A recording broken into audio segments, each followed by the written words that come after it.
goodness, it's not even that month. We will commence the working session. Citizens forum. Got anything, Woody? Who's here? You're a citizen.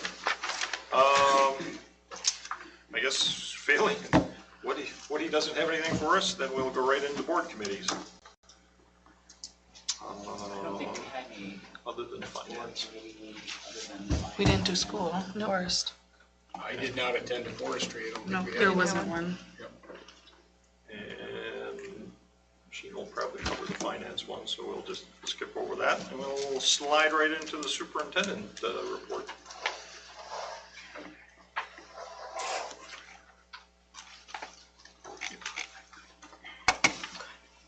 That's more later.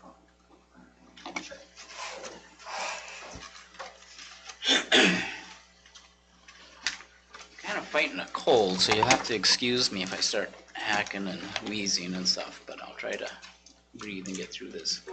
Yeah. I will turn away from you.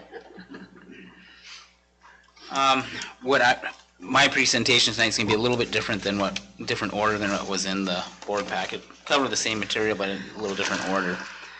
I'm going to start off with discussing our capital projects levy and building bond referendum.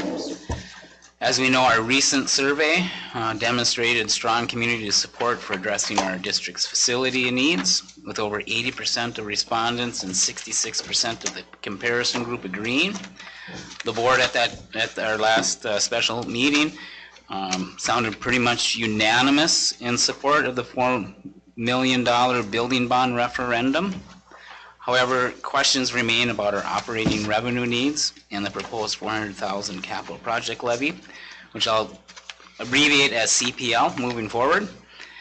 I believe both are essential for our district's future, and here's why.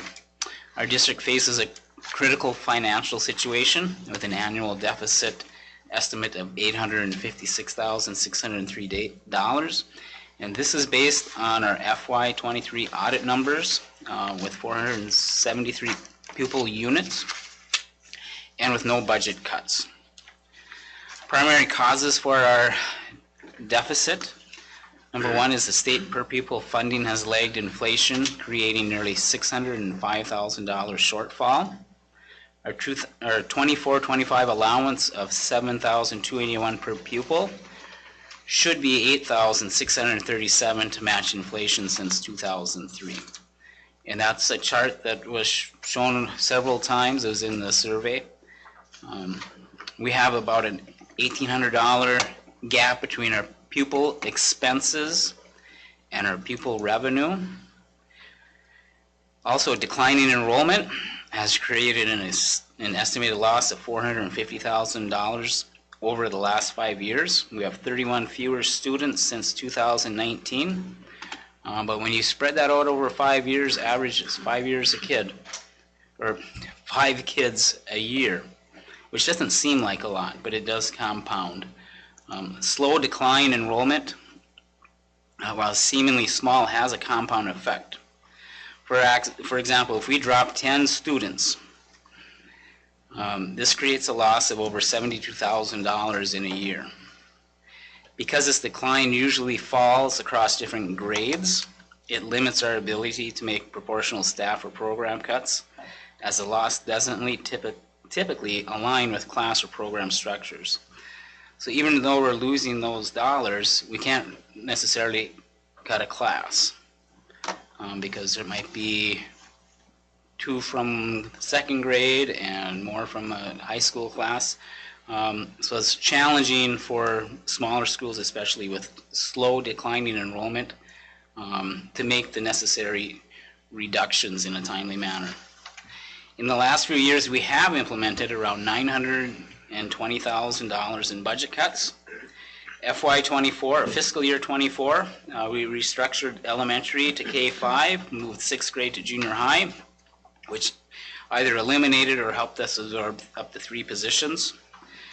For this coming school year, we have $440,000 in staff reductions, and this includes administrative, classroom, and support positions. We We have another $290,000 in operational cuts involving subscriptions, copiers, staff development, etc. And we have a freeze on new computers, buses, and any other non-essential expenditures. I believe we've reached a point where further cuts will directly impact our core educational programs, significantly impacting class sizes, and potentially eliminating essential services and extracurricular activities.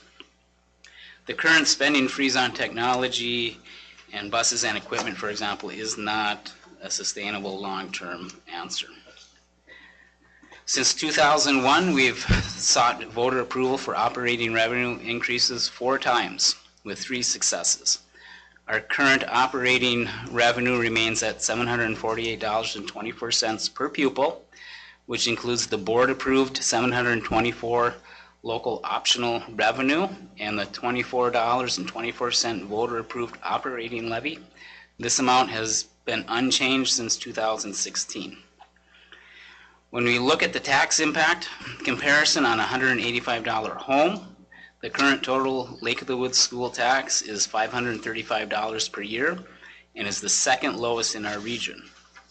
The proposed increase for the $400,000 capital project levy would be an increase of $78 per year and $41 per year for the $4 billion building bond. With these proposed increases, the total Lake of the Woods school tax on a house with a market value of $185,000 would be $654 per year. Even with these increases, our total school property tax would remain the second lowest in the region. It would actually be the lowest if the Indus School had not closed. While the building bond will address critical facility needs, the capital projects levy is essential for maintaining appropriate staffing levels and educational programs. It isn't just for computers and buses. It's a crucial tool to indirectly increase our general operating revenue by shifting those expenses out of the general fund. Having both of these measures in place will help us in maintaining services and resources that will benefit our students and community. I feel this proposal balances our fiscal responsibility with addressing critical needs. I'll stop there for any questions on.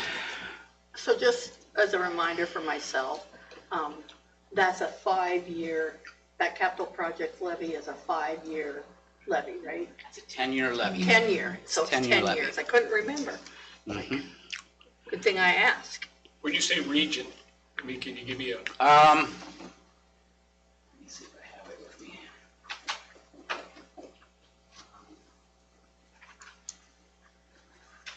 So I'm going to go back to Matt from Ellers, his presentation, and this one was updated. So what we're comparing to on the graphic that Ellers provided is South Cooch is at $354. Prior to Indus closing, it was over $700, if I remember right. We're at $535. Little Fork Big Falls is at $699. Griggle is at $714. Collier is at $755. Warroad is at $775. Did I say Collier is $775? $755, I'm sorry. Warroad is $775. Roseau's at $836. Red Lake is at $997, and Goodridge is at $2,610. And we're at 24. We're at $535. Now this is total school property taxes payable 24 on a home with an estimated market value of $185. This is the comparison data. So, yep. Okay. And that fluctuates a little bit, so you kind of say this is where we're measuring. You know, if you looked at it for payable 25, the dollars might adjust a little bit. So. and I know you said it, I'm gonna misquote it, but, because I got the wrong letter up, but $654 is what we're asking? Is that the number? Yeah. Okay, 650. No, the actual increase would be the 41 The actual- plus the Right, 78. but the Actual after increase is 78 plus 41. 41. But the total is still, I mean, even with the Right. If, with the ask, would only come up to 654. 654 Yeah, on a home with a market value of 185,000. okay, Now, at some point in the near future, Ellers will actually have a property tax calculator on our website, or a link to it. So anyone in the community can take their tax statement, take their market value, go in there, plug in the dollars, and it will tell them what the tax impact would be. That'll be the most up-to-date dollars.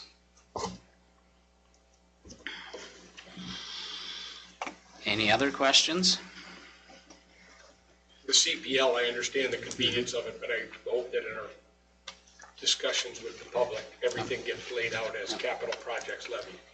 I mean, in Yep. here, but I'm one of those guys who looks at it and then I gotta stop and think for a little bit, what are they talking about? Oh, it's capital projects levy. Yep. I don't mean to sound dumb, but just for future Yep. communication, I don't know Yep. where this letter ends up in terms of the public's. Well, this will be, I will post my actual statements that I'm reading out right now on the board packet material. Okay. I just wanted to clean it up a little bit and make it a little more presentable. We did talk about the operating referendum, and the reason we're not going with that is that uses a different taxing system that eliminates all the seasonal rec, which is almost 50% of our property. So, and I believe it's in the packet for the survey question. I think there was a chart in there. If not, we have other charts. But you would see that on a $185,000 home, that tax increase would almost be twice as much as what the capital projects levy For residents. for residents. So for everyone, For everyone. because it's divided. The tax impact is divided on more taxpayers, more property. Whereas when you take out half of our property being seasonal rec, the tax burden is divided over fewer people, fewer properties. So board action tonight would be to approve the resolution calling for the referendums. And can you go over the discussion about separate or combined? Yep. I'm recommending, and I met with the team with Ellers and Donovan and with Seth. We believe that it's best to have them separate, so you don't dilute, and we don't believe that the questions should be contingent on each other. So I'm recommending that the capital projects levy will be the first question, and the second question will be the building bond referendum. So it'll be two questions, separate, not contingent on one or the other. So if one passes. If one passes, the other one could fail. Doesn't matter. Yep, if they both pass, great, but,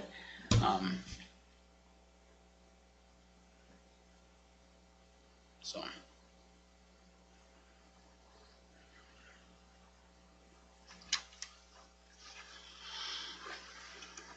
Any other questions? Are you worried about that? Them being separate?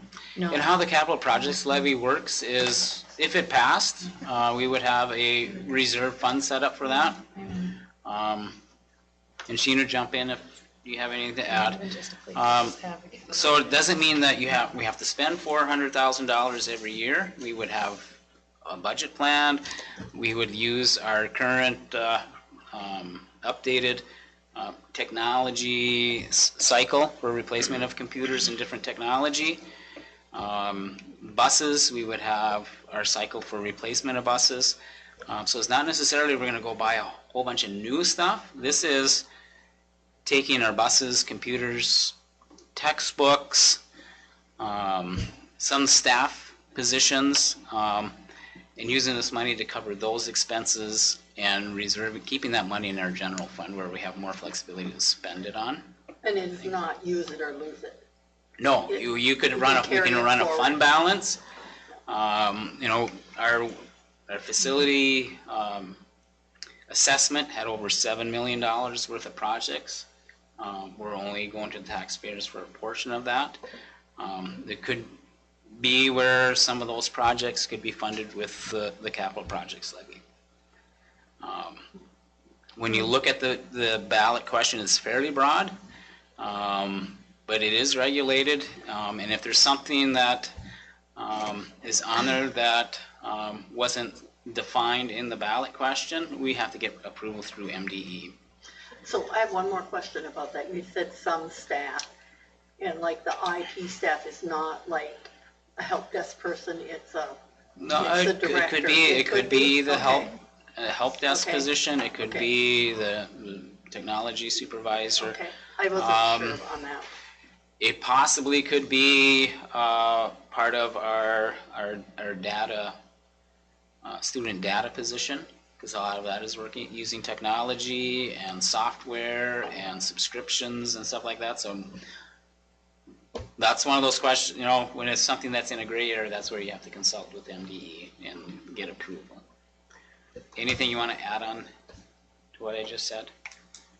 Okay. And like our library position, I know we talked about that once. It would have to be a media. Library would be a stretch for the capital projects levy.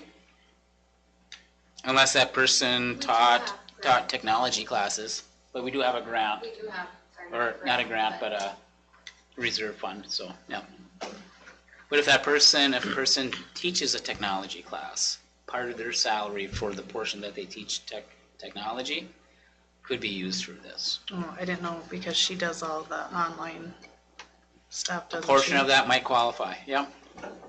So it's not just getting new Like testing and that computers. kind of stuff. Yep. Well, she oversees all the online classes in the library, Right. right? really, when that number was developed, it was looking at what's in our current, what are we kind of currently spending Yes, Like- with everything. and just, yeah. It Yeah. wasn't to add staff necessarily. No, I think right? that's what, Yeah. I think that's what I was kind of indirectly saying, is it, you know, it's not so we can add $400,000 worth of technology staff, No. you know? Because I think that's going to be a question. Well, and it was, the survey brought up Yeah. about, why do you need all new computers? And it's like, well, that's not. It's not all new computers. We would probably maintain the cycle of Bill gets so many Chromebooks for the high school and they get the new ones and they kind of hand them off and they trickle down all the way down to the elementary. It's not like we're gonna buy new computers for every grade level. Because there's lots of other things that those dollars need to be spent on too. Well, and I think those are some misconceptions that would be really common. And that's how I feel, that, Yeah. We'll say based on Billy's getting rid of them when to the recycling center and stuff, our computers last about 8 years. So, Yeah. that's a pretty- long life. We make pretty efficient use out of Yeah. our computers. Any other questions?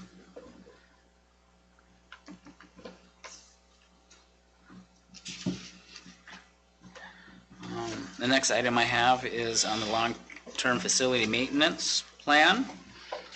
As required by statute, you must prepare and approve a long-term facility maintenance. It's a 10-year plan, and we have to do this each year. A few key points are, for FY25, our initial LTFM revenue is projected to be $147,859. After subtracting the debt service of $44,730, our total anticipated revenue is $103,129. We've prepared a 10-year revenue and expenditure worksheet, and they're outlined in your board packet. These are our best estimates of required maintenance and costs over the next decade to maintain building integrity. This LTFM plan is crucial for maintaining and improving our facilities and will be revised to work in conjunction with our proposed building bond referendum if that passes as well.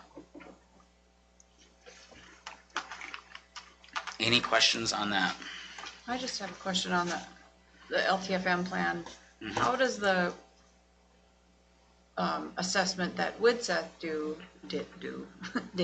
Mhm. How does that feed into this, and how do they stack up against each other, I guess? So, I should have a computer so I can do this. If you're able to see the expenditure worksheet,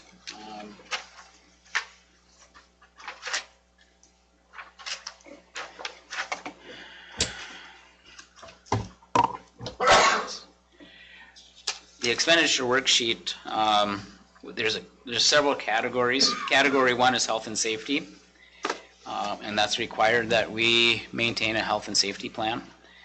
And about $37,154 goes towards those expenses. And then we have a category 5, which includes building envelope, building hardware and equipment, electrical, interior surfaces, mechanical systems, plumbing, professional services, roof systems, and so forth. We're budgeting about $43,374 in that category for deferred maintenance. If you look at FY25 on the column, going down, total annual 10-year plan expenditure for 25 is $80,528. Our ending year balance, $371,000. But then if you look up to the next column, we go to a negative $1,057, and that's with building envelope $210,000.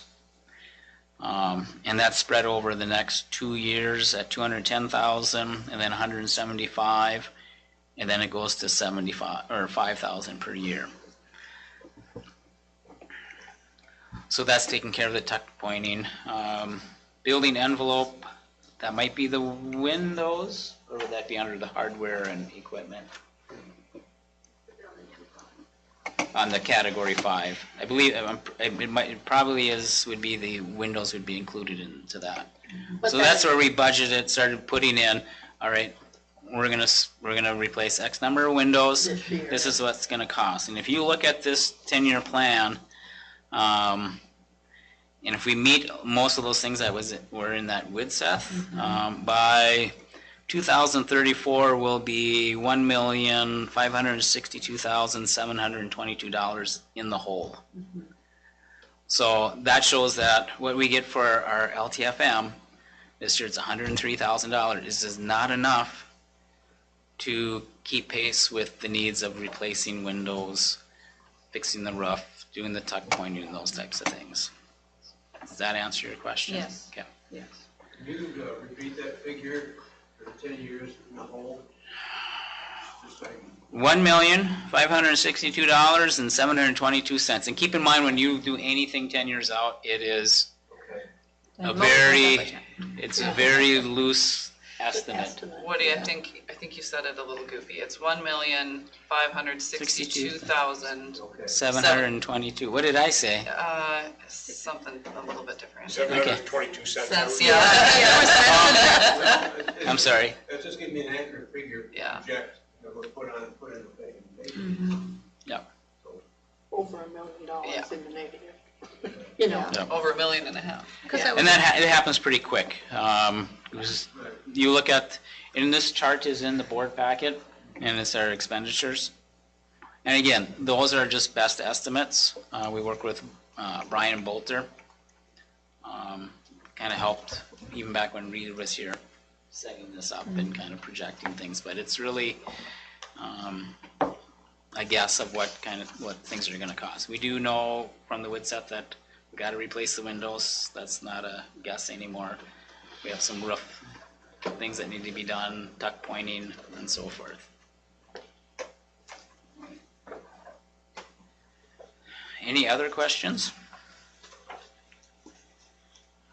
basically this mirrors what it is if we don't get any additional funding Yep, if we don't get any additional funding, I think and what we can get done. Yep. We're still gonna have that. it will take a long time to get everything done.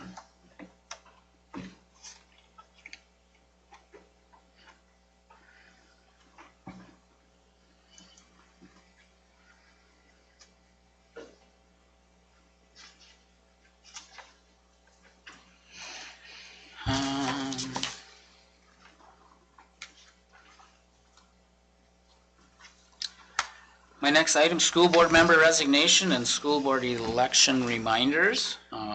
Board member Lynn Ellis has submitted her resignation effective at the end of tonight's meeting. Working with our legal counsel to amend the filing notice that will include the special election for District 1. Some key dates to remember: July 30th to August 13th is candidate filing for general election. November 5th is the general election, and January 1st, 2025 is when the new terms begin. So with Lynn's departure at this time, we may want to appoint some of our current board members to serve on some of the committees that she's been sitting on for a while, until we can get through the election and have her replacement. And I believe it's Buildings and Grounds, World's Best Workforce, and Finance Committee. Did I miss anything? I think, and the arena committee. And the Arena Committee. We can discuss that now, or you can think about which ones you would want to jump on, because there is 1, 2, 3, 4 of them, so. What were the first two? Buildings and Grounds, World's Best Workforce, Finance, and the Arena. And that would be until the election or? Till January. Till January. When we reevaluate. And then there'd be a new District 1 board representative that would, and you'd go through that in our first meeting in January. Okay, so think about it. You can let me know which one you want to jump on for. Yeah, do we need to appoint as a board and have a motion on that? Or can we just say, hey, I'll do that? Till the end of the year. Till the end of the year. Well, we approve those at the Because I could do first buildings. We and grounds. approve those. So you might need a board Okay, motion. we can do a more board motion if you want. Tim. Maybe the next meeting Yeah. or something, because July's all. I guess there'll be one more meeting. There will probably be an Arena meeting sometime in mid-August. I did talk to Mike Schultz, so we just have to nail down some dates. I'd be on the arena one, I would do that. I'm already Okay. on finance and I think World's Best Workforce. I have not been on finance and I would be interested in that. Okay, If nobody else, but I don't wanna. I could do buildings and grounds, I think. I don't know when you guys meet or You how weren't on often. finance like a long time ago? I don't think she ever has been. Buildings and Grounds doesn't meet too terribly often. No. I could step We've in been there. meeting more. more, yeah, we need to do one. We're gonna schedule a date in August. Yeah, we missed our July meeting. Yeah.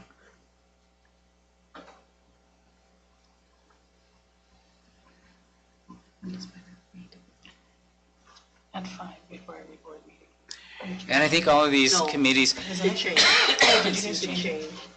It's a Monday. even if there's more than We're one, meeting on a Monday, but Okay.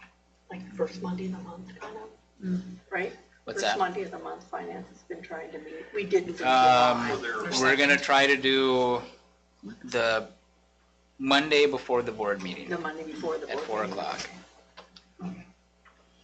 Sorry, I don't know. Used to do that. Yes, used to.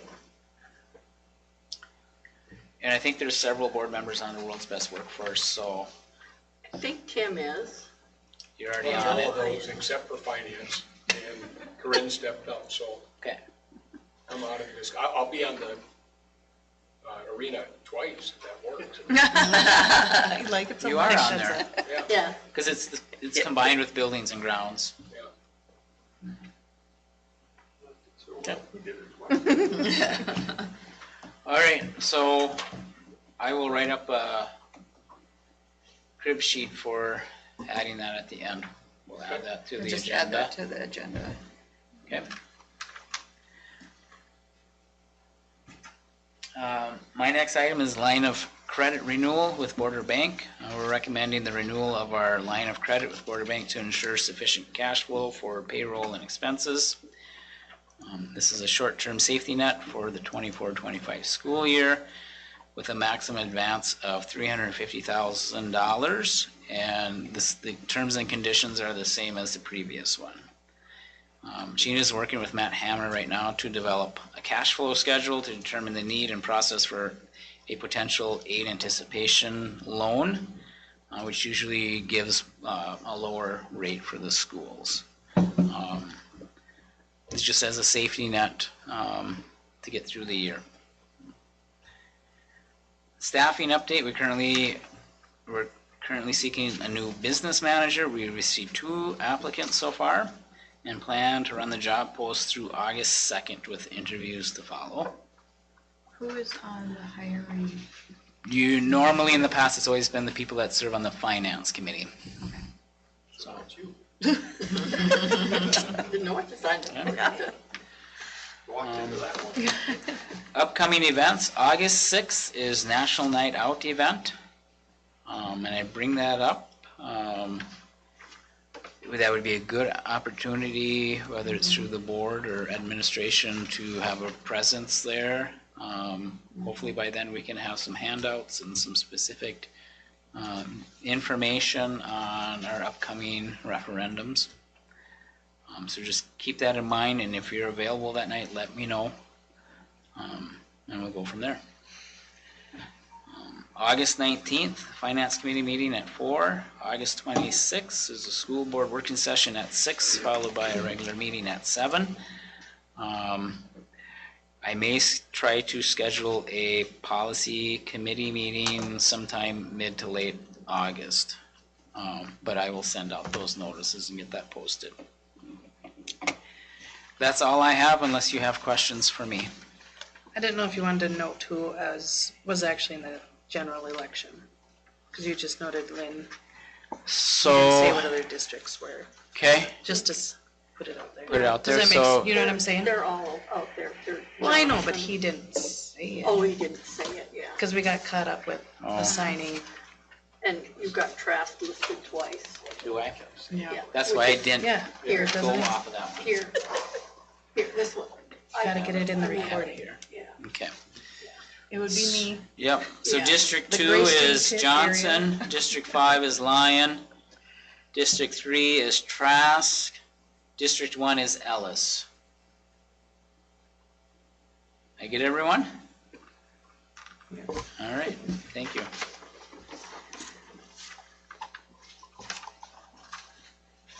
And that'll be reposted in the paper this week, as well as on our website and stuff, so.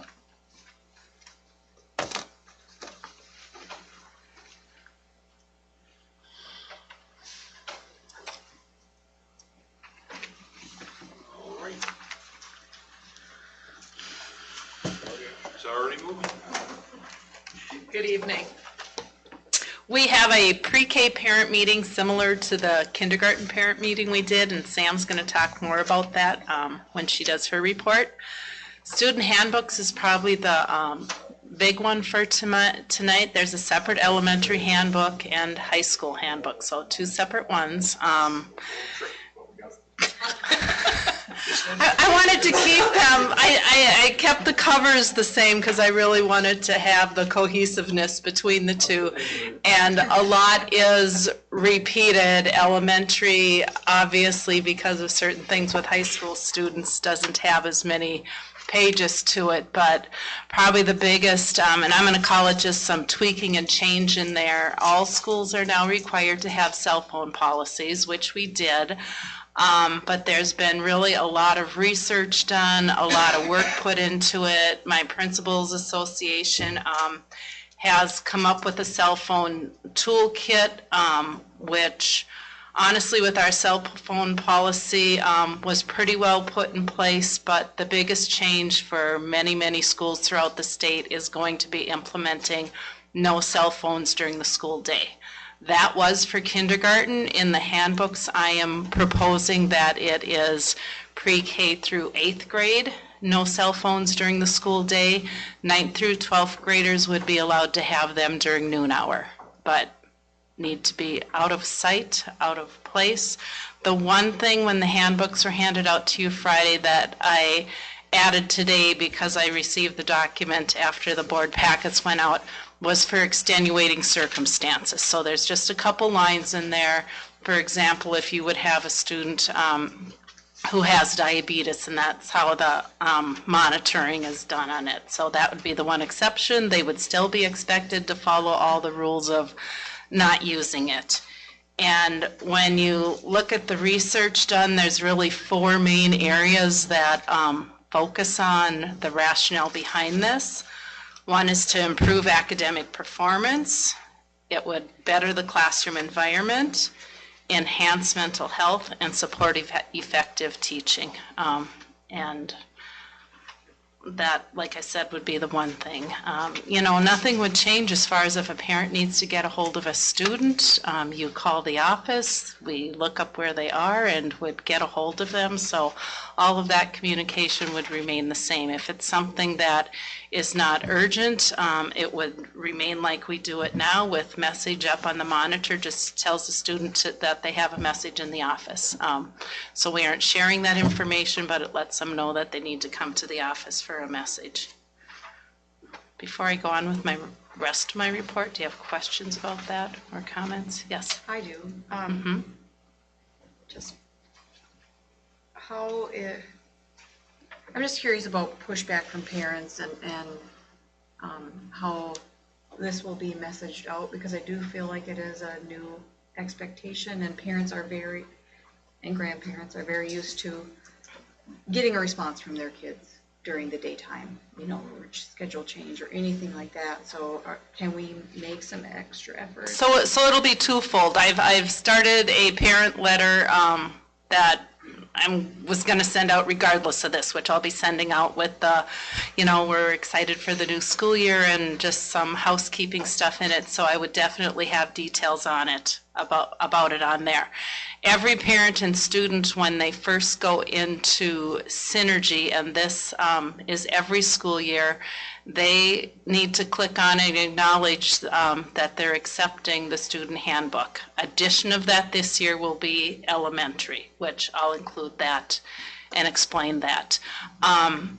Interesting, during the school year last year, I had pushback from a guardian because the phone just was such a block to learning. It was amazing, and the concern was, well, what if there's an emergency?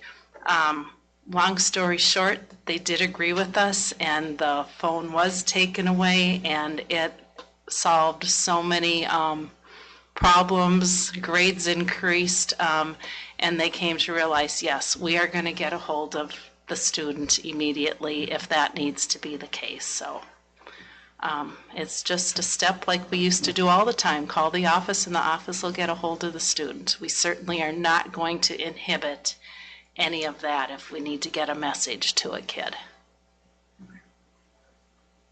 The other thing I'm reading into your question a little bit, so stop me if this isn't true, but let's say there's a schedule change for an afternoon activity. For 9th and 12th grade, they'll have access at lunch. We have moved, so they have some opportunity to communicate at that point. Younger grades and all of our activities at this point are using Team Reach, which parents should have access to also. So if a coach says, hey, we're going to late practice, we, make that decision early enough that we can kind of let families figure it out, and parents will be getting that message on Team Reach as well. So it does not require the student to interact with the parent in order to get that message. Does that make sense? I don't know if that's what you're asking, but I think that's relevant. Yeah, for sure, because I think it is a shift. Yep. And I think we've been trained one way, and now we have to kind of untrain ourselves to be less accessible and use those. So does your staff have their phones in the classroom? Yes. My kid's like, can I stay after school? Is there any restriction on that? Well, I am going to move forward. Here's I hear what you're saying, because because I definitely will be addressing it with the parents. I myself, I have my phone on me, and I have it not on me as much as I should, because honestly, during the school day, and if I'm out and about, the purpose for me to have it on me is so Tracy or someone in the office can get a hold of me. So when I'm out and about with my phone, I am not on my phone and doing other things. Now, with that said, there's been times at noontime the kids and I are looking at something, but that's a different story then too, Well, and I especially if just we're thought- talking senior high, absolutely. Yeah, I just thought if there's a para that's on their phone all the Yep. time when they're supposed to be working, or a teacher that's standing in front of the classroom where the kids are studying. Yes. And they're on their phone. And It's a bad example. Yep, and I know oftentimes, teachers have allowed kids to use their cell phones, to look things up. Well, they all have a computer, so we don't need the cell phone, so we will have the consistency of the same access for everybody when it comes to that. I just gotta say, it just cracks me up that it took them 10 years to come up with a study that Yeah. seemed obvious that, yeah, this is probably a bad idea, but they finally proven that, yeah, it's a bad idea.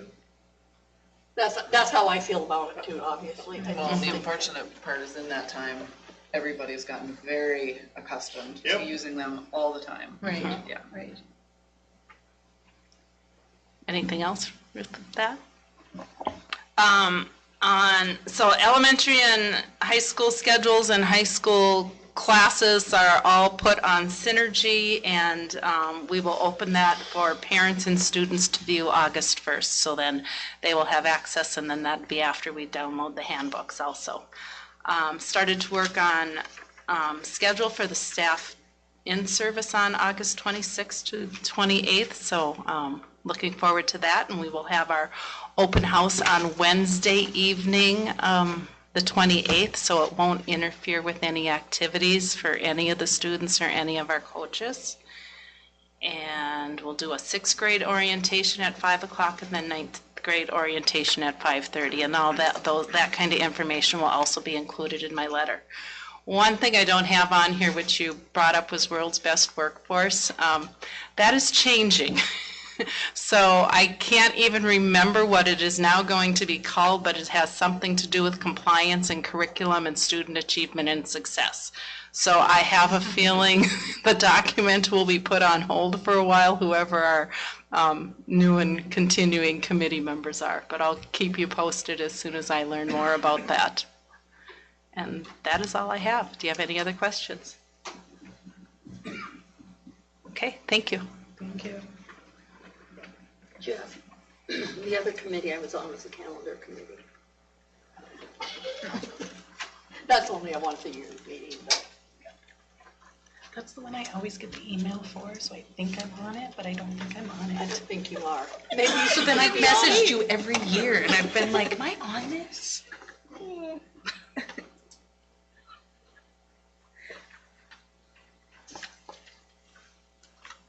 Okay, so I'm just providing a recap of our finance committee meeting that occurred last week. For our revenue, the state is at 90% received in the year, which is exactly where we should be at. Federal revenues, 140% received. Property taxes, 138% received. Local revenues, 88% received. Food service, 113% received. Community ed, 23% received. Total of all funds together, we are 90% received at $8,412,864.61.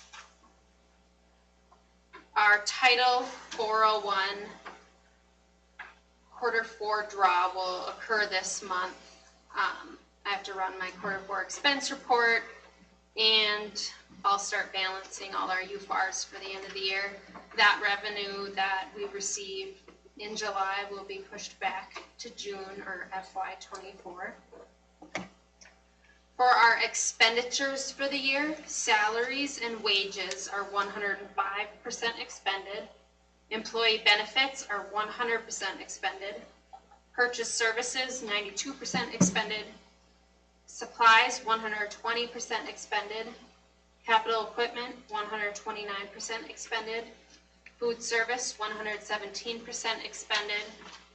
Community education, 88% expended. The total of all expenditures, we are at 97% expended for the year. Total of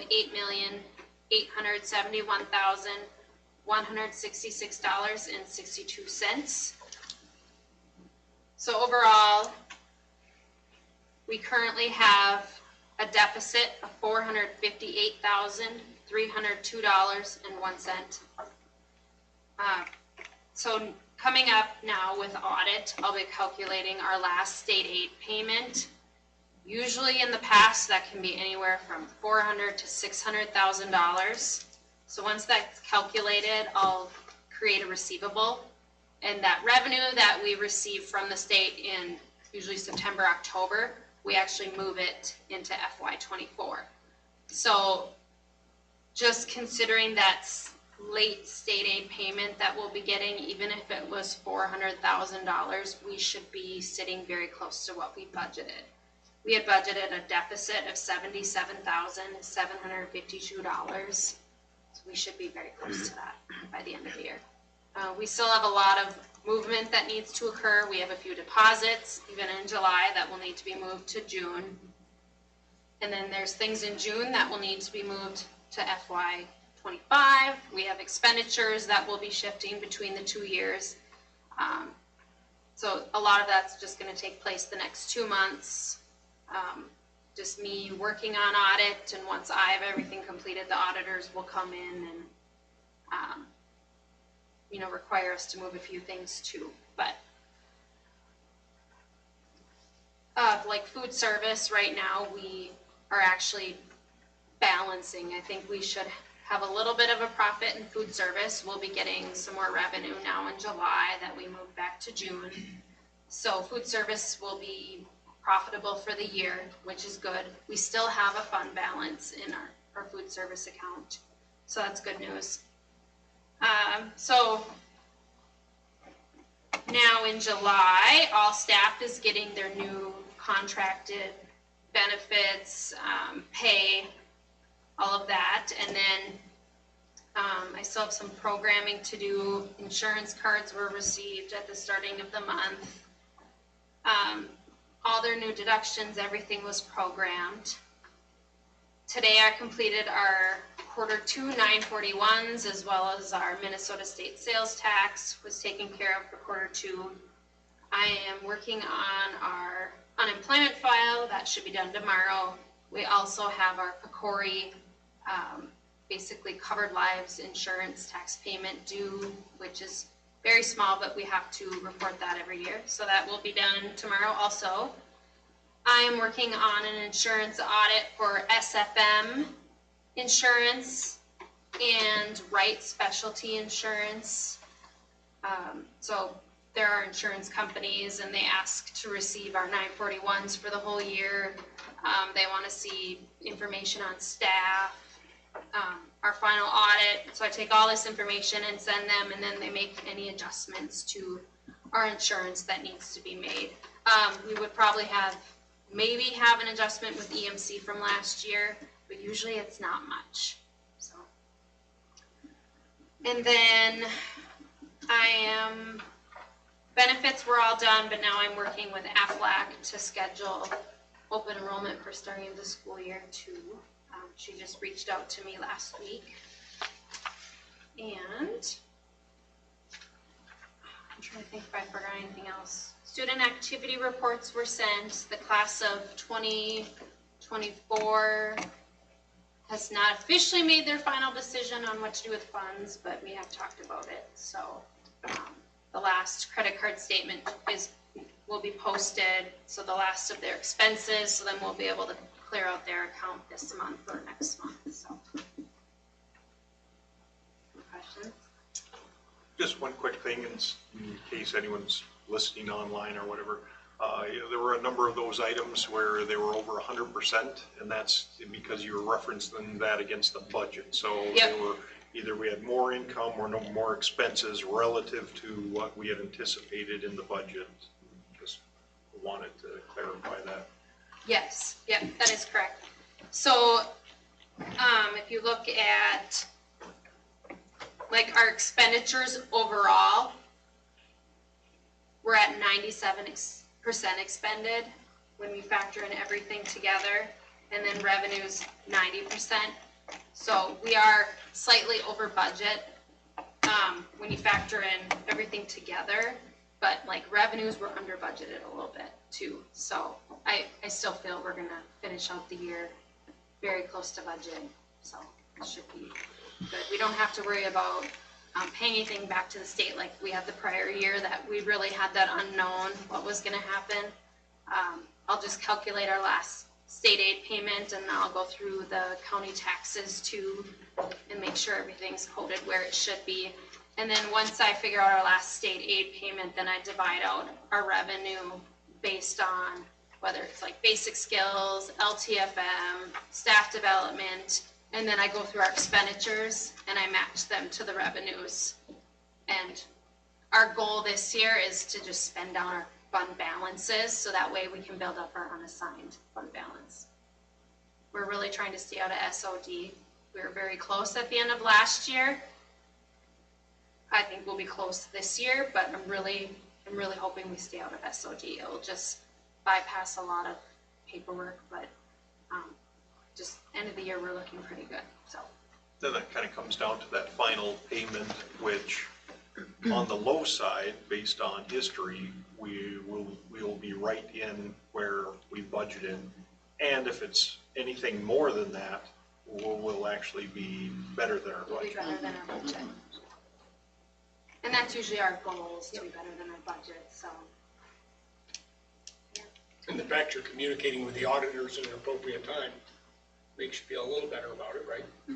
And they're communicating back. Yeah, like, I have, the site was all ready to go last month, and then I just upload everything. I have spreadsheets to fill out, so I feel that they're very proactive on getting our audit rolling, so that's good. I haven't scheduled it yet. We're planning on August, so. In the past, we've even done September, so I guess either doesn't matter to me, but. Earlier might be better. Yeah, In case I something- prefer to get it done before everyone's back in the building, because it's hard to work on the audit when everyone's there, I feel. But if it's before Christmas, it'll be an improvement. One thing with Brady Marts, they wrap things up pretty quick. And they have access to our software too, and they're very experienced with working with smart systems, so. All right. Very good, thank you. Thank you. Please, the best for last, Sam Lyon. Yeah. Okay, a couple quick additions that are just updates, no action required, but Mary introduced the pre-K parent meeting, which is a new thing. We have not done this, or at least in my history, which is a short amount of time, have not done this before. August 7th, we're gonna meet with parents, Nicole Fiala, Mary, and myself. I see it as a little bit of a handoff from me kind of doing the enrollment and administration to now your kids are in school, your primary point of contact is teacher and principal. Nicole has been hard at work doing a pre-K handbook that mirrors the elementary, not nearly as intense, but does attend to things like discipline, attendance, things like that. We are changing a couple of pieces of that where all of their attendance will get run through Tracy in the office. It used to be a little bit more flexible, where parents could come and could come and pick up their kids straight from the classroom. So all of this is preparing our students for kindergarten. And I'd like to suggest that it's not only preparing kids, it's preparing parents. So what does that feel like for parents to get into the rhythm of having to go to the office to pick up your student? You're not communicating with the teacher directly all the time, things like that. So that is part of also Mary's shift in her job in terms of it's not just a K through 12, it's a pre-K through 12, which I think is an improvement in how we understand the curriculum, how we understand that classroom, all of that. So I'm excited for that. It feels like we got a good team going in terms of how we're managing that classroom. Similarly, in preparation, fall sports meeting August 5th. So in 2 weeks, 2 weeks from tonight, we're starting it starts back up again. Of course, fall sports don't start till the 12th, but that gives parents and students some time to ask questions, get registered, get the physical set up, all of that stuff. I'm gonna skip around a little bit just in connection with that. So the football plan you'll see is the last one. We went into the spring, we met, by we, I mean administration, myself, JP Sweet as the head football coach, other coaches, met a lot over the course of the spring to try and figure out what our plan with football was gonna be. And so we came to the conclusion, we're gonna do a really intense and focused junior high, 6th and 7th grade team, 8th and 9th grade team. And then we are gonna offer a varsity, we're only gonna have it be 10th, 11th, and 12th graders, understanding that those 9th graders are not prepared for varsity football. And we will see what kind of numbers we get. If we can make a team, we'll go for it. If we can't, we don't get enough numbers, we're gonna not do a varsity season and then shift all of our focus then to junior high. And that is what ended up happening. We had another student meeting and said, here are your options, guys. And tried to get some commitment from them in terms of what they wanted to do and just didn't get enough numbers. So the plan is do this focused junior high schedule for 2 years, add JV games as we can find them and as they fit with the schedule, so that if we do have a few 10th graders who show up, we will be able to give them some opportunities. They will be welcome to practice with our junior high. We always play Roseau JV, so there will be some opportunities for some of those older kids to play. But I'm explaining this because I've heard the rumor that we're not having football. That is not true. We're not having varsity football for a period of 2 years. Allows us to do the fundamental skill building and safety training required for those current incoming 6th through 9th graders to feel comfortable by the time those 9th graders are juniors and we start back into the varsity thing. I am talking a little bit about communication. I think going to write a letter to the paper or write an article in the paper explaining some of that. I think there's, like I said, there's some rumor, and with the budget cut stuff happening simultaneously, I don't want people to conflate those two. At this point, they are different issues made for different reasons, and I don't want people to think, oh, they're cutting programs. That's not the case. We're attending to numbers, a numbers game, and we have a really promising young crowd of football kids that need some special attention and special focus to get them trained. So, any questions about that? So if you see an article, that's my hope, trying to educate the public on that. That sounds like a good idea. Yeah, okay, thank you. You'll see there the MSHSL resolution. That's an annual thing. That is a motion tonight, is that right? Or is that just we should watch this video? It's an informational video. Yeah, okay. So that's a video I am encouraged to tell you to go watch about how schools and the MSHSL interact. So if you watch that and have questions, please let me know. The two, what I think are the most exciting pieces of my night, the Bears Den contract. Jackie and I have worked for the last couple of years in trying to figure out how to run the Bears Den most effectively. We've looked to partners like Mary and Jeff to figure out, do we make student groups volunteer, as in like a sign? What happens with the profit from that? How does Jackie make sure that her expenses are covered? Which has driven some challenges, both in volunteerism, and mostly in volunteerism. But it's also with Jackie's understaffed, somewhat perpetually understaffed kitchen, pushed her into some situations where her cooks are being kind of extended too far. So we had Sarah Luchek Foods. She is the maroon trailer, a maroon food truck that you see at various events around the community. We hired her, or not hired, she paid us some money for a couple of the track meets this spring. And so as that was happening, we said, I wonder, she runs the Rainy River Community College concession stand over there. And so we approached her on contracting out our Bears Den. I'm excited because I think it's elevating local business. A local business that does quite well they've got great cheese curds. I don't know if she's gonna put those on the menu, but really good food. She does a really nice job. So I think both Jackie and I saw it as a mutually beneficial opportunity for us to support a local business as well as not stress our volunteerism and staffing to a certain extent. So you have the contract. We have sat down with Sarah and she's excited to jump into it. She gets access to the Bears Den and the kitchen washing facilities.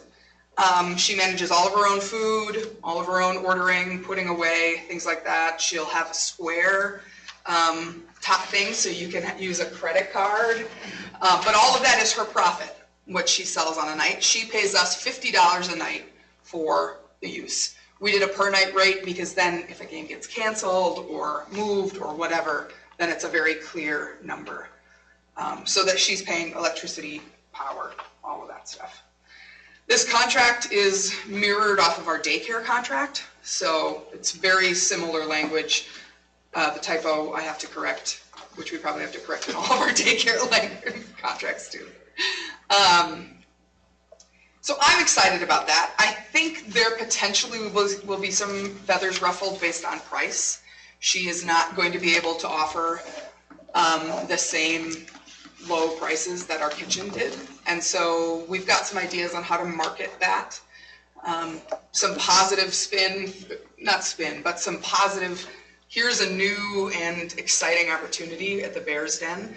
Be ready, here's a menu that you're gonna see. We send it out to other schools because a lot of schools bank on the fact that they can eat there after their junior high games or whatever, so that kids know and coaches and schools know that it's a different menu. I have put in a request for the XL cookies because I know that that's a #1 seller. So we're trying to make the transition a good one. Any questions about any of that? Okay. If you do run into questions in the community about it, feel free to send it to me.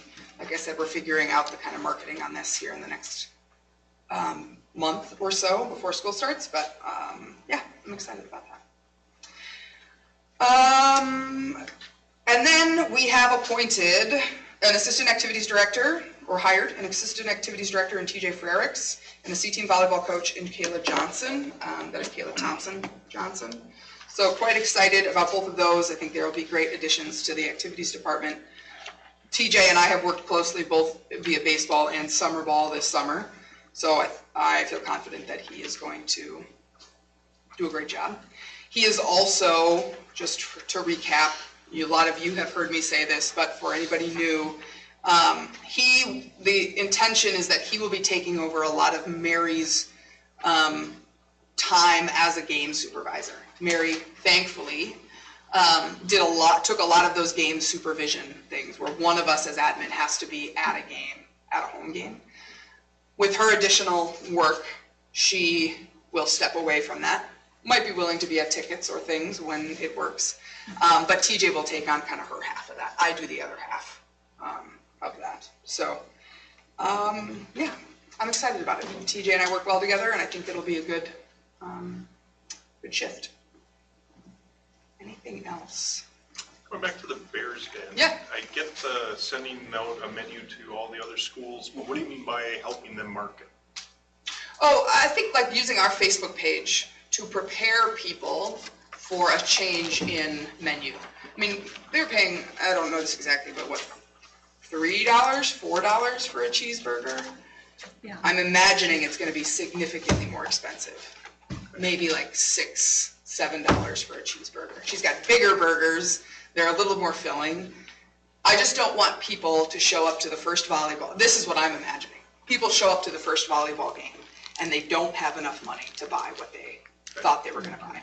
So I think there's some front loading that we, as in me and Lisa Olson on the Facebook page, can do to say, exciting, Bears Den is now being run by Sarah Luchek's Foods. here's what you can expect on your first night, and here's what the costs are gonna be. I guess I'd be okay with that as long as Blue Check does, provides it, and you Yes, guys are just yes. putting it up and. Yes, and she's gonna start her own Facebook page for the Bears Den, I think.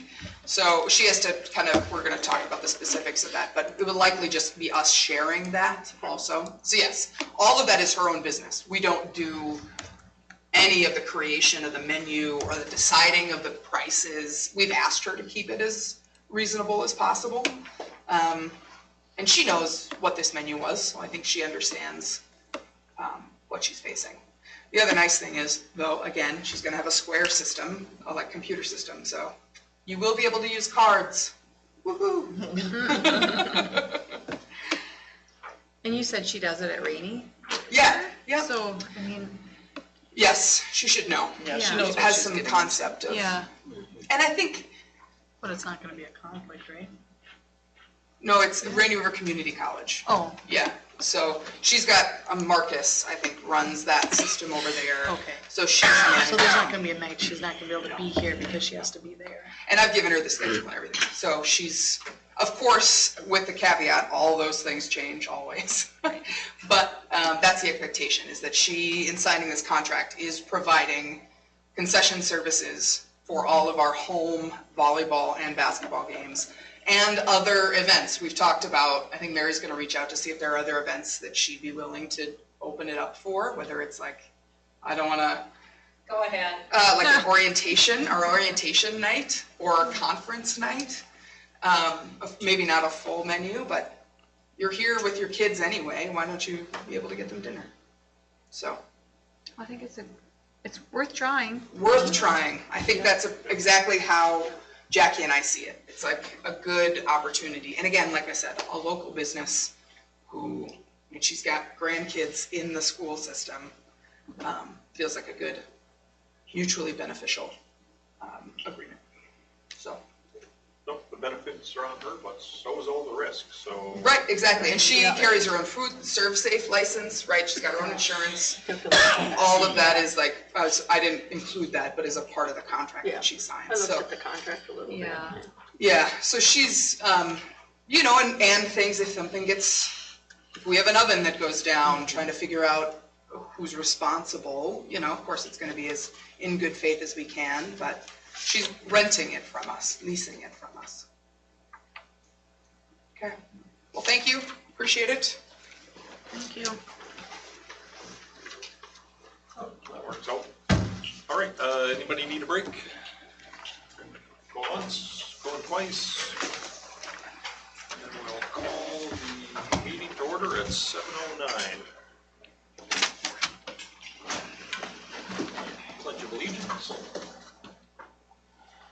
Allegiance to the flag of the United States of America and to the republic for which it stands, one nation, under God, indivisible, with liberty and justice for all.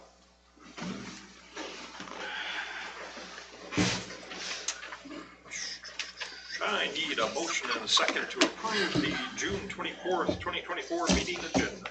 I'll motion. Second by Lyon. That was. Robita, sorry. No, that's fine, I wasn't into person listening mode to pick up who said what initially there. Are we going to add Yeah. The last. committees?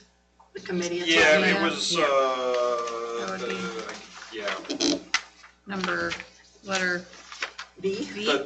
the version I have has it already added in, so. Well, in our motion, we'll add, Item V. then Item just read V. the Item V. so that'll be recorded in the motion, Okay. like an amended agenda, because it's not what we have. B, okay, so, yep, so that, Like this be July. yeah, that includes We'll say motion B. June, isn't it usually V as in the Victor. last month and then this current, or am I wrong? Minutes are right, but that is wrong. Yeah. In your crib notes. I don't know if it's on this one. It's correct on this. Okay. We found another discrepancy. Just in the crib sheet. Yeah, Okay. no, sorry. For Not on here. the motion for the agenda, the date is not what we would want to see. Okay. Any more discussion? Are we ready to vote? All right, all in favor signify by saying aye. Aye. All opposed, same sign. Motion carries. Would it be board presenters? Nope. Written communications? You all received the school board member resignation email from Lynn? Correct. Okay, so I guess written communications is Lynn's resignation, school board. Would have been in the second email, I believe. So I'd just like to thank Lynn for her 10 years of service to the school district. Thank you. It's been a pleasure. Any old business? And we go right into new business. Need a motion and a second to approve the June 24th, 2024 school board meeting minutes. I'll make that motion. Second by line. Motion by Ellis, second by Lyon. Any discussion? All in favor signify by saying aye. Aye. Motion carry, all opposed, same sign. Motion carries.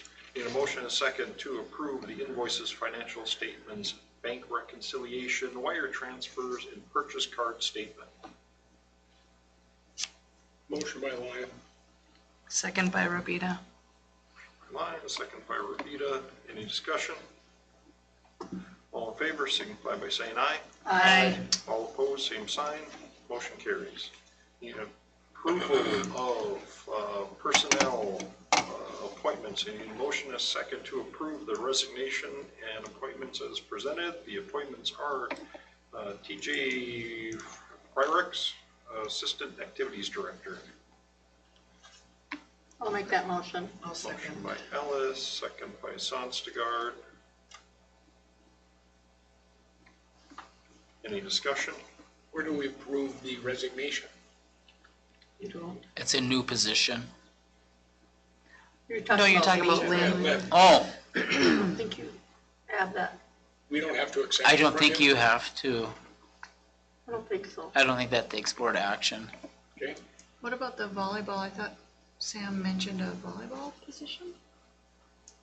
Kayla Thompson. She's gonna see the coaches for next month, Okay, so she'll do all of them all together. got it.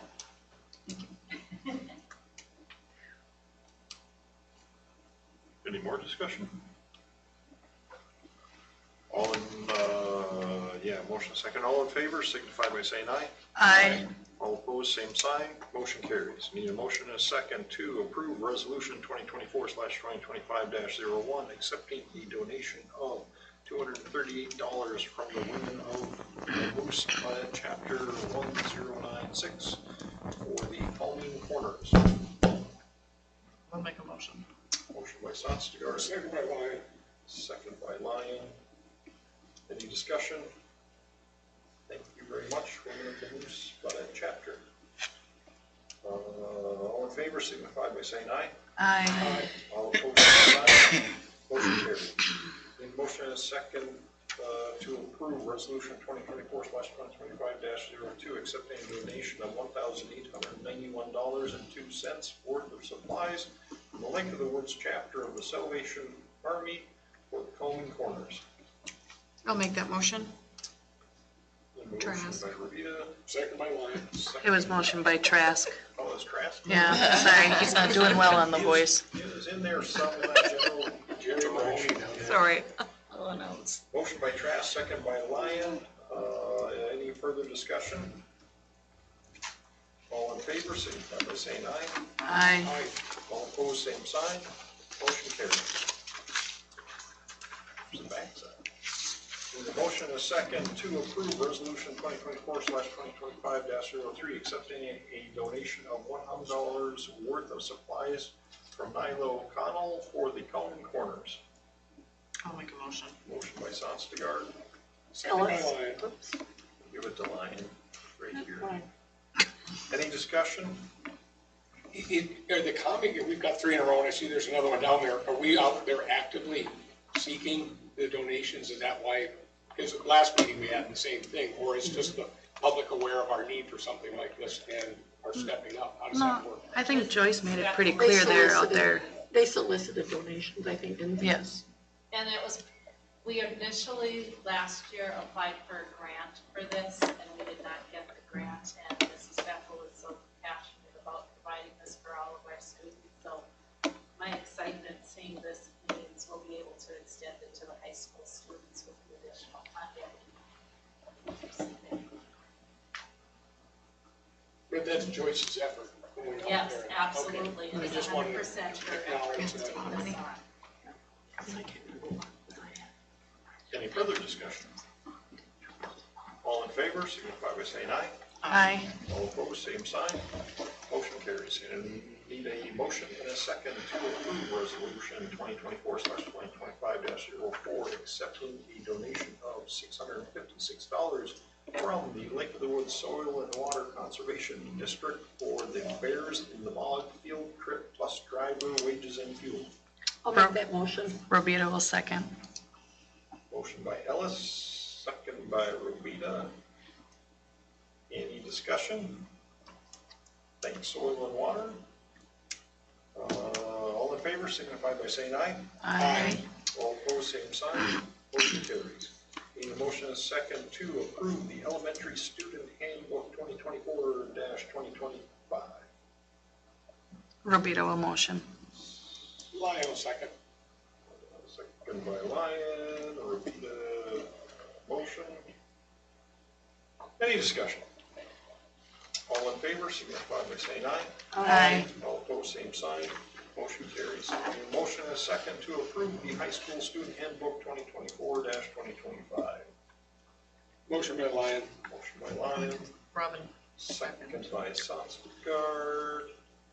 Any further discussion? All in favor, signify by saying aye. Aye. All opposed, same sign. Motion carries. Need a motion and a second to approve the high school course schedule 2024-2025. Motion by Lyon. Robita will second. Motion by Lyon, second by Robita. Any discussion? All in favor, signify by saying aye. Aye. All opposed, same sign. Motion carries. I need a motion and a second to approve resolution 2024/2025-05, long-term facilities maintenance, PFM, plan approval. I'll make that motion. Trask. Motion by Trask, I'll second. second by Ellis. Any discussion? All in favor, signify by saying aye. Aye. Aye. All opposed, same sign. Motion carries. I need a motion and a second to approve resolution 2024/2025-06, appointing Jeff Nelson, superintendent, as identified official with authority, IOWA, and Diane Lane, district assessment and MARSS coordinator, to act as the proxy identified official with authority to add and remove names only for the Lake of the Woods Independent School District 390. I'll make motion. Motion by Sanskar, Robita will second. second by Robita. Any discussion? All in favor, signify by saying aye. Aye. All opposed, same sign.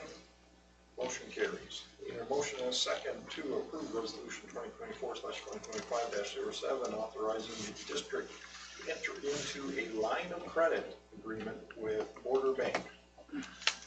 Robita. Motion by Lyon. I'll second. Motion by Lyon, and a second by Robita. Yes. Any discussion? Just should be pointed out maybe that this is not a loan, it's a line of credit.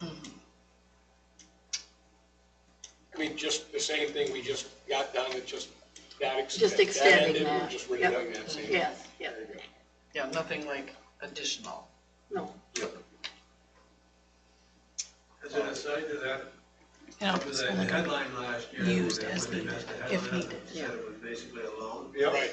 She asked me ever after that to write the headlines. Thank you. Good.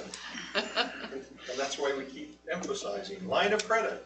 Yes, so it doesn't get missed again. So, any further discussion?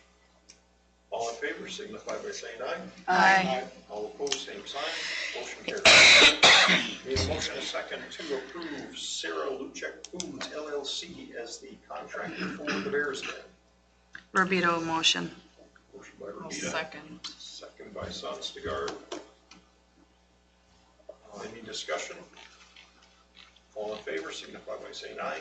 Aye. All opposed, same sign. Motion carries. Need a motion and a second to approve resolution 2024/2025-08, accepting a donation of $371 from the Wabonica Lutheran Church for the backpack program. I'll make that motion. Motion by Lyon, Ellis, seconded by Lyon. All in favor, signify, any discussion? All in favor, signify by saying aye. Aye. All opposed, same sign, motion carries. Need a motion and a second to approve resolution 2024/2025-09, accepting a donation of $800 from the Northland Counseling Center for the Coleman Corners. I'll make a motion. Motion by Sonstigard, second by Lyon. Any discussion? All in favor, signify by saying aye. Aye. All opposed, same sign. Motion carries. Need a motion and a second to approve resolution 2024/2025-10, establishing dates for filing affidavits of candidacy. I'll make a motion. Motion by Sonstigard, Second by Rubita. second by Rubita. Any more discussion? All in favor, signify by saying aye. Aye. All opposed, same sign. Motion I carries. think we have to do a roll call on that one. It looks like it in the.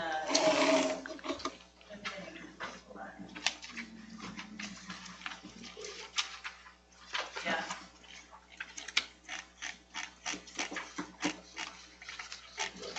It wasn't on my crib sheet. Oh, and the actual. Yeah. Yeah.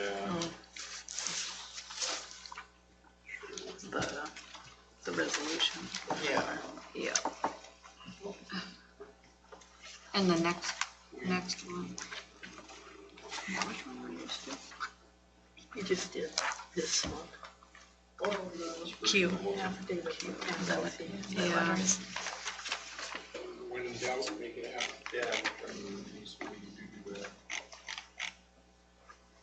Yeah, it wasn't in there. Yeah, okay, yeah, if you think we need it, we can sure do it.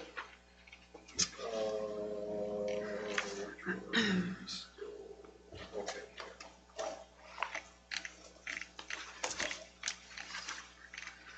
So, on the motion to approve resolution 2024/25-10, establishing dates for filing affidavits of candidacy. Lyon. Aye. Sonstigard. Aye. Rubita. Aye. Trask. Aye. Ellis. Aye. Johnson. Aye. Motion carries. Need a motion and a second to approve resolution 2024/2025-11, establishing procedures for the counting of write-in votes. Optional resolution for So board. this one said in the little packet we got, this is optional, so, this is for if there's more than like a certain amount of write-ins, then you, I don't know how to explain. Yeah, it would be a procedure, but It's a procedure. If you have any write-in votes, this is how you're gonna do it. Oh, yeah. So I would just, Is that procedure already established? We just have to approve it?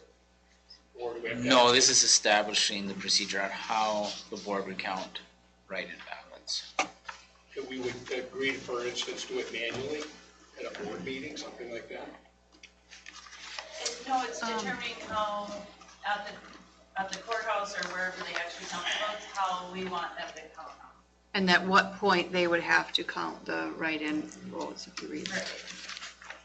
We desire to lessen the administrative burden on the election workers by establishing a refined hand count procedure for school board elections. That's one of the whereases.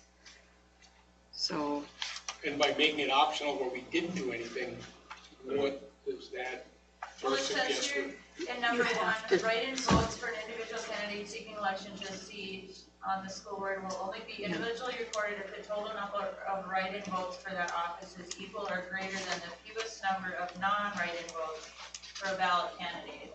So I think then if you approve this, that means they don't have to, what is it? They don't have to.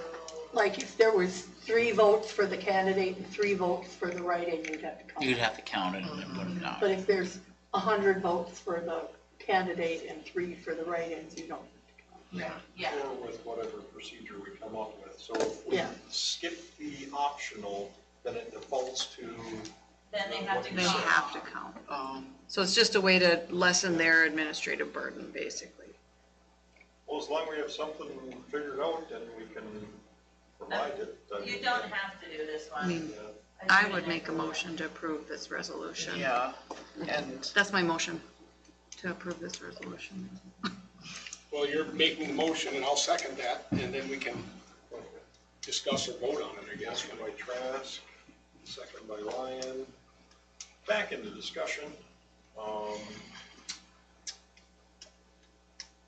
Okay, I think it makes sense. Well, to Otherwise, me, they'd have to the count every single, resolution, yeah, to me, the resolution defines how it's gonna be done. yes, yeah.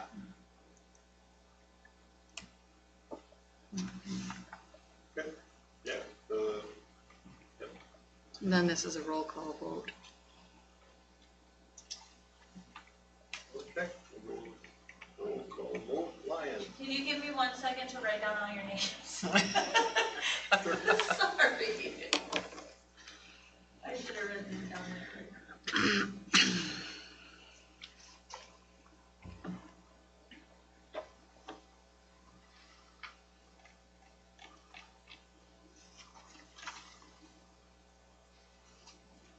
Okay, go ahead. Lyon, aye. Sonstegard, Aye. Ramita, Aye. Trask, Aye. Ellis, Aye. Johnson, aye. Motion carries. We need a motion and a second to approve resolution 2024/2025-12, calling the school district general and special election. Rapido, a motion. Second by Lyon. By Rapida, second by Lyon. Discussion, anything special we have to do with this? Doesn't look like it. I don't think so. Still a roll call vote.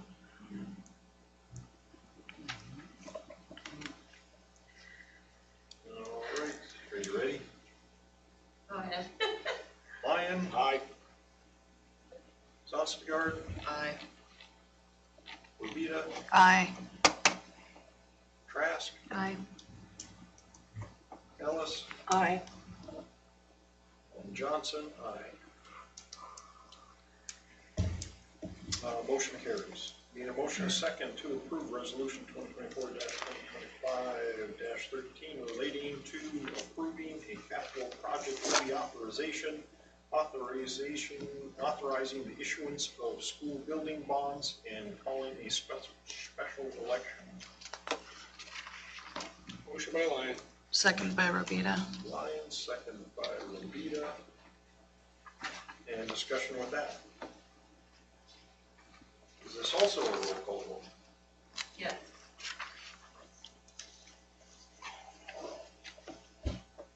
Lyon, Aye. Sonstegard, Aye. Lobita, Aye. Trask, Aye. Ellis, Aye. Johnson. Aye. Motion carries.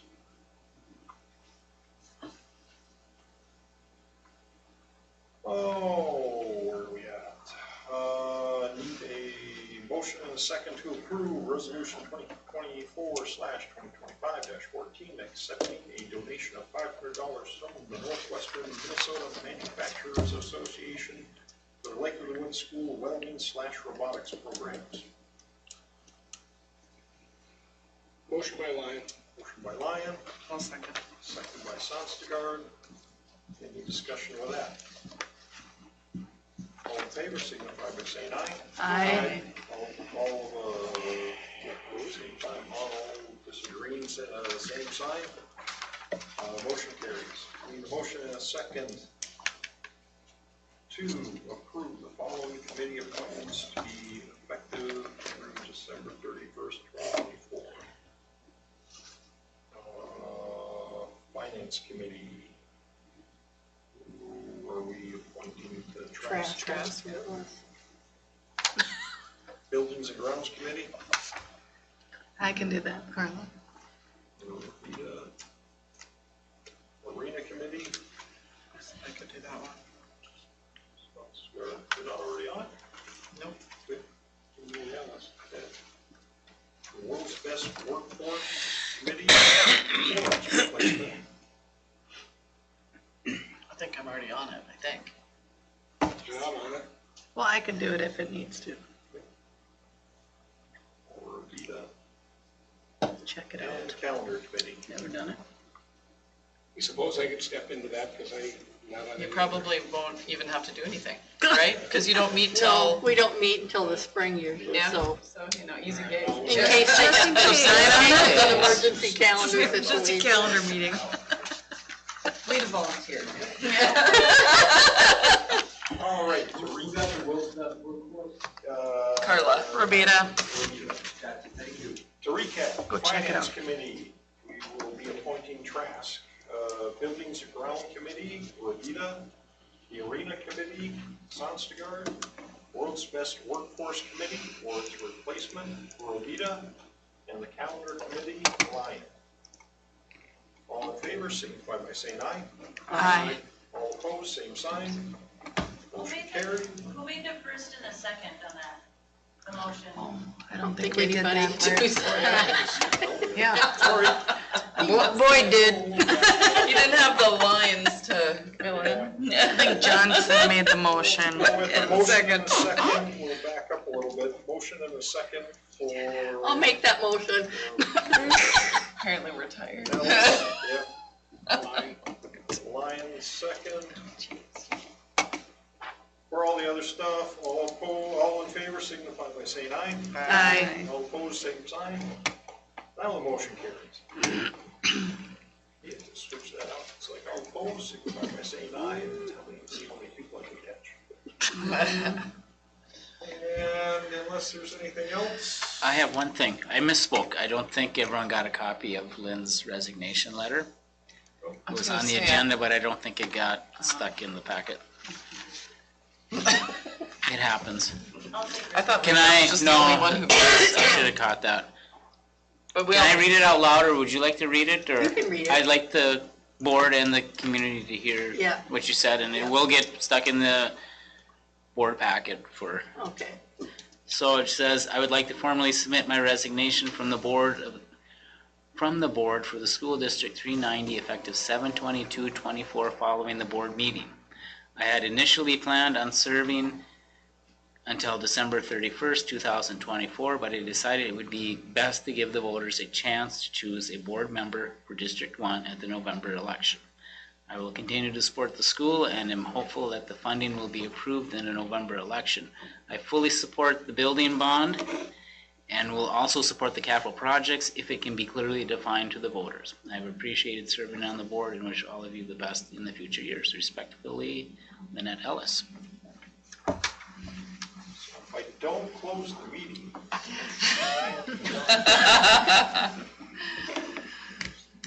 You might have more resignations. Again, don't close the meeting, nobody can resign. Might be worse. Meeting closed at 7:35. So logistical question again, why do we have to accept resignations from staff when we don't have to from the board? Because I'm elected, I'm not appointed by the board.